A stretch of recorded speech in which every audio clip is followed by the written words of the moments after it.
Halo, jumpa lagi di channel Rais Amhari. Kali ini saya akan memperbaiki kulkas Panasonic satu pintu. Nah, ini kulkasnya kecukil. Nah, di sini kecukilnya. Dan ini sudah kemasukan air sehingga warnanya olinya menjadi bercampur dan warnanya menjadi hijau seperti ini. Nah, kalau sudah seperti ini, sebaiknya teman-teman jangan sekali-kali mengganti kapiler atau mengelas karena percuma.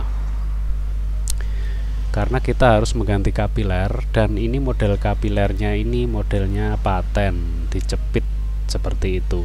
Nah, di sini. Dan masalah lainnya, kalaupun kita bisa mengganti kapiler, karena ini sudah kemasukan air, pasti akan banyak resikonya. Nah, ini saya akan mengganti saja dengan evaporator yang baru. Jadi saran saya jangan diperbaiki, tapi harus diganti saja karena ini sudah penuh dengan air ya, dan kompresornya pun sudah kemasukan air. Jadi olinya sudah pada naik, tuh warnanya sudah berubah jadi hijau. Ini bisa sangat merepotkan kalau tetap kita pakai evaporator itu, karena akan bolak-balik komplain untuk mengerjakannya. Nah, ini juga tutup evalisnya juga sudah pada patah karena kena oli ya. Ini olinya sangat keras sekali, ini pada retak semuanya. Nah, kalau ini masih bisa diperbaiki, karena kalau kita ganti kadang barangnya sudah nggak ada yang model ini.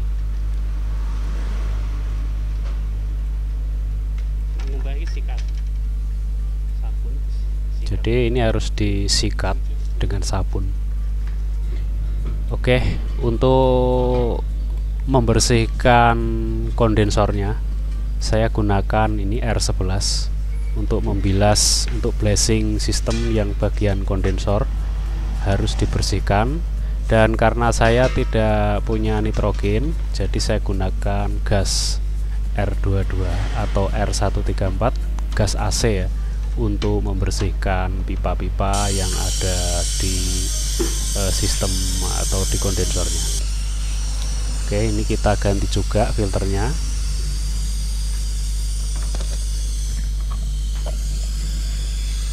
Jadi filter harus diganti dan sistem kondensornya harus dibersihkan. Nah, ini aja sudah kemasukan air, suaranya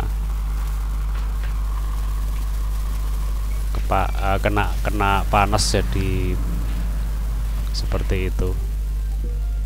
Nah, ini kita pasang pentil dan kita bersihkan.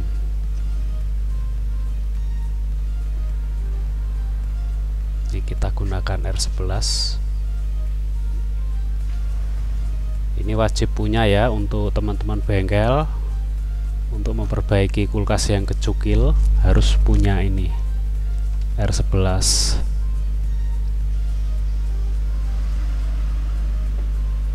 Oke, ini memang caranya harus dituang seperti itu karena dia bentuknya cair. Ini saya gunakan cara mudah saja, jadi saya gunakan satu selang manifold,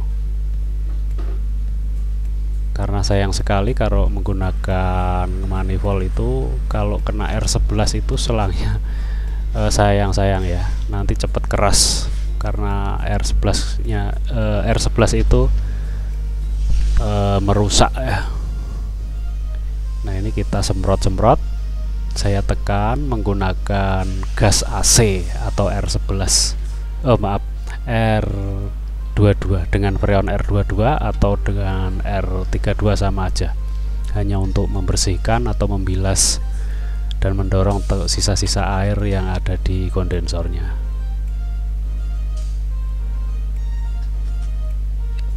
Oke, setelah bersih, sekarang kita membersihkan kompresornya juga. Ini kalau masih seperti ini, nggak terlalu banyak airnya yang masuk, cukup kita isi oli saja. Kita isi oli yang banyak, kemudian kita nyalakan kompresornya. Dimaksudkan untuk membersihkan klep yang ada di dalam piston agar bekas air bisa ikut kesembur keluar.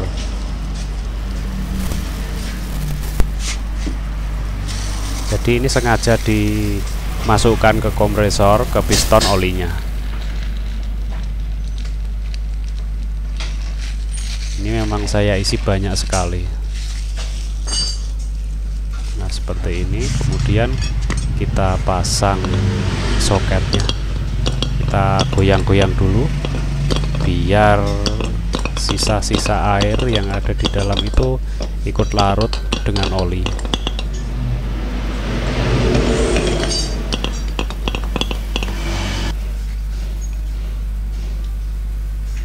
Tapi kalau sudah terlalu parah, biasanya saya menggunakan bantuan bensin.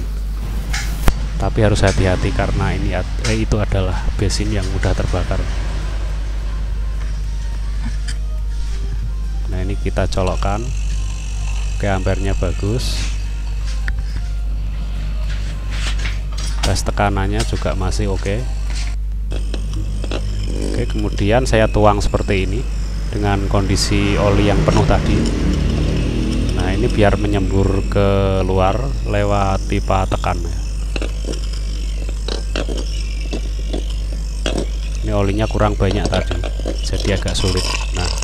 Nah setelah itu seperti ini ya, olinya bisa masuk ke piston dan klep-klep. Jadi dia bisa mendorong kotoran-kotoran yang tadinya masuk, air-air yang tadinya masuk di dalam sistem tekannya yang di kompresor ini bisa keluar. Karena kalau kita tekan dengan kompresor pun tidak akan bisa. Jadi harus dibantu dipancing dengan oli seperti ini. Saya ulang lagi biar benar-benar bersih. Setelah warnanya yang keluar oli yang jernih, nah kita stop dan kita bersihkan. Ya ini tadi agak sulit ya karena isi olinya kurang banyak.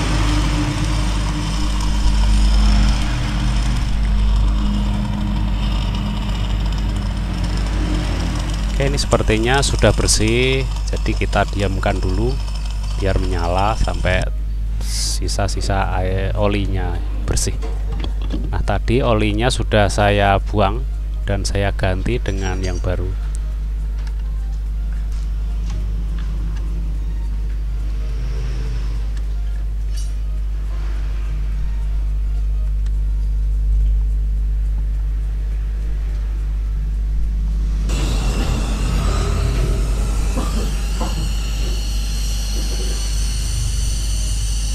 Oke, selanjutnya kita las pipa tekannya. Oh iya, ini kita pasang evapnya dulu.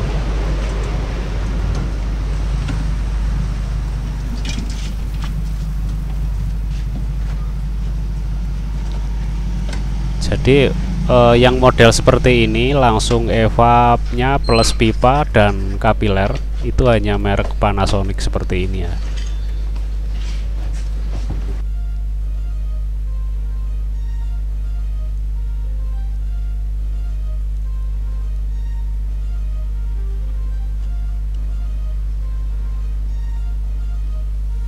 Oke, kita atur posisi pipanya dan kapilernya biar rapi.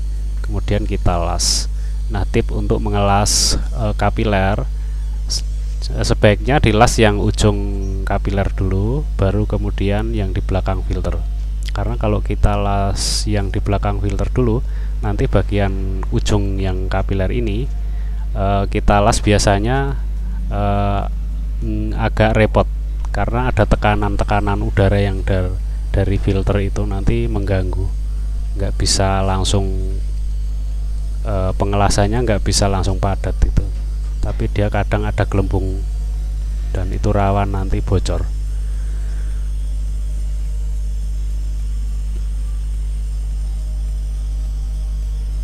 Nah ini karena saya sudah yakin nggak bakal mampet, jadi langsung saya las ke kompresor.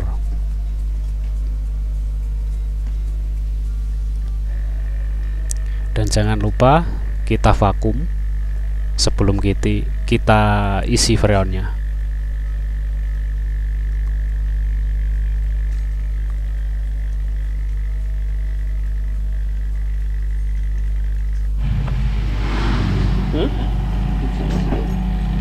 Besok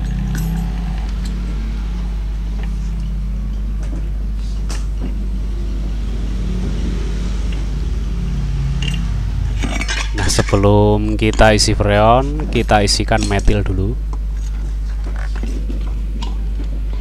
seperti biasa. Jadi saya isi biasanya sampai penuh freon di manifold ini. Sebentar, lupa saya potong ujung metilnya.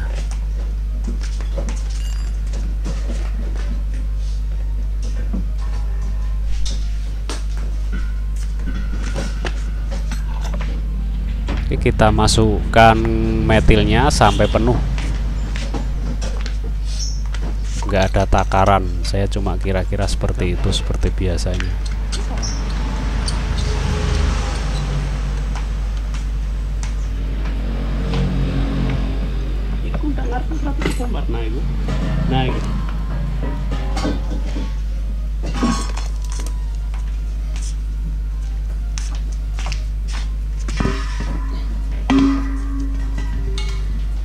Nah ini saya menggunakan freon R134 kaleng besar.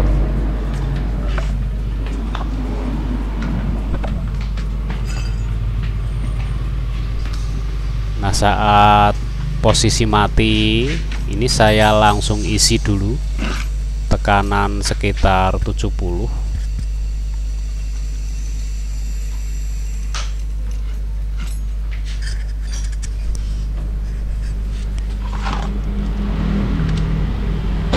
Oke, selanjutnya kita colok, dan ini saya isi sekitar 12 PSI. Jadi tergantung ya, teman-teman bisa memperhatikan kondisi evaporatornya. Kalau kebanyakan nanti biasanya di ujung kapiler masuk, yang di kapiler di evaporator maksudnya, itu nanti tidak beku. Jadi kalau kebanyakan seperti itu harus dikurangin. Nah, jadi harus benar-benar lengket ya ujung kapiler yang ada di evaporator itu. Saat proses pendinginan biasanya dia harus lengket saat kita pegang. Oke, ini selesai dan kita sudah segel di sini.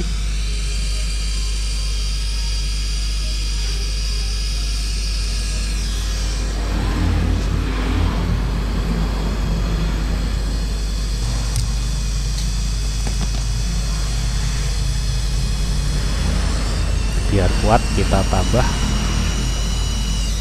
Oke, sekarang kita melihat hasilnya.